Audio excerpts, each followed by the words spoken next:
유월절 만찬에서 예수님이 하신 말씀은 폭탄 발언 같은 것이었습니다. 제자 중 하나가 예수님을 팔 것이라고 하신 말씀에 대해 다른 제자들은 근심하지 않을 수 없었습니다. 예수님은 이런 제자들에게 근심하지 말라고 말하며 하나님을 믿으니 또 나를 믿으라고 말씀합니다. 하나님을 믿는다는 것, 또 예수님을 믿는다는 것이 무엇이기에 이런 말씀을 하신 걸까요? 우리가 하나님을 믿는다, 예수님을 믿는다라고 할 때 이 믿음은 현재의 삶뿐 아니라 죽음 이후의 삶까지 책임져 주시는 하나님을 신뢰하고 의지한다는 것을 가리킵니다. 때때로 상황이 힘들어질 때가 있습니다. 급변하는 환경 때문에 불안을 겪기도 합니다. 이러다 아무것도 없는 것 아니야? 라는 의심에 흔들리는 우리에게 주님을 믿으라고 말씀하는 겁니다. 그것은 아버지 집에 거할 곳이 많기 때문입니다. 이 말씀은 현재의 삶이 다가 아니라는 것을 우리에게 보여줍니다.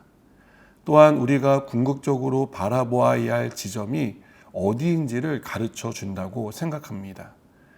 지금 당장은 너무 멀리 떨어져 있는 미래나 천국을 생각하지 않고 살아가겠지만 어느 순간 전혀 준비되지 않은 상황을 맞이하게 될 때 근심하지 않을 수 있는 것은 우리에게는 천국에 대한 소망이 있기 때문이라고 생각합니다.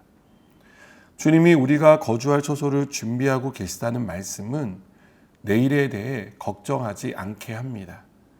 이렇게 우리가 천국을 소망하는 삶을 살 때 현재의 문제는 상대적으로 작아지는 것을 봅니다.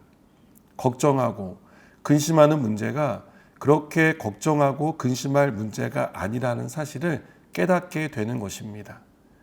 우리는 빠르게 변하는 시대를 살고 있습니다. 할 일도 많고 대응해야 할 것도 많습니다. 이것만으로도 우리는 충분히 힘이 듭니다. 그러다 문득 미래에 대한 걱정이 밀려옵니다.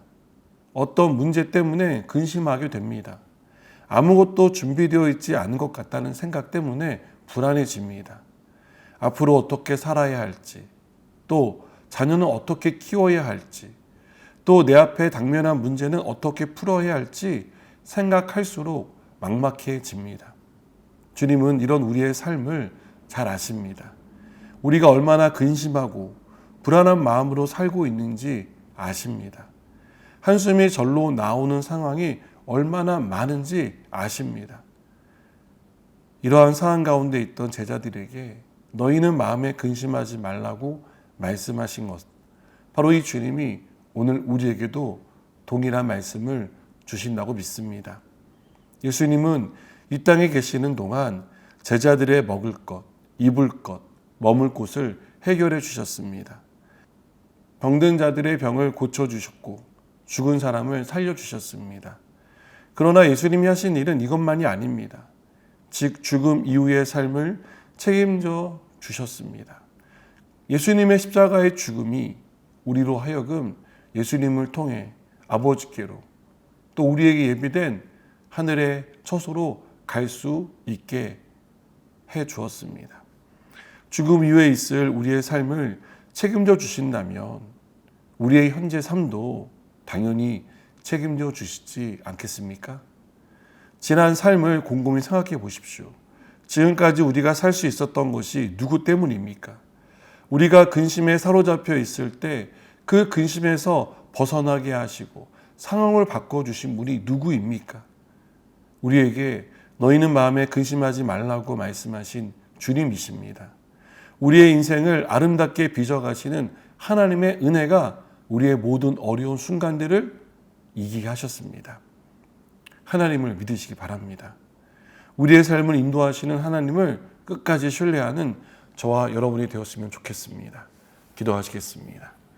주님, 근심할 일이 많고 걱정되고 불안한 상황이 많습니다. 주님, 이런 우리의 삶을 붙들어 주셔서 오직 주를 붙들고 주를 의지하며 끝까지 신뢰하며 살아가게 하여 주시옵소서. 예수님의 이름으로 기도드립니다. 아멘.